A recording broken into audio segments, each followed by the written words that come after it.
Som. Então, esse texto, sei lá, esse poema, sei lá, é recente, então não decorei e eu decoro tudo. Meu nome é Luiz.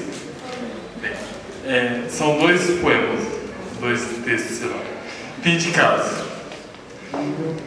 Vi seus olhos se pôr lentamente e de repente o silêncio, que foi quebrado com um beijo. Mas se não fosse, tivesse eu amado racionalmente, pensando detalhadamente, pós e contras, racionalmente. Assim, enxergaria a verdade, que meu amor é cheio de defeitos, imperfeita, exatamente como eu. Aquele beijo destruiu meu mundo, suas verdades e mentiras.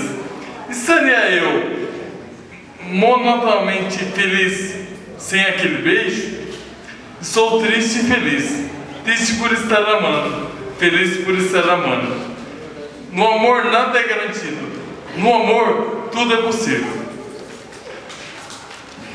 Daqueles momentos, guardei uma foto. Atrás da lente, a mente, pense. O que aconteceu na frente da lente? A mente, a lente, repense. Aquele momento que viste, para todos também existe? A lente mente, ou a mente mente? Na verdade, nem entende.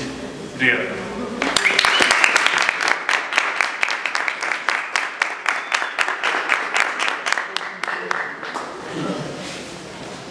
Obrigada, Lu.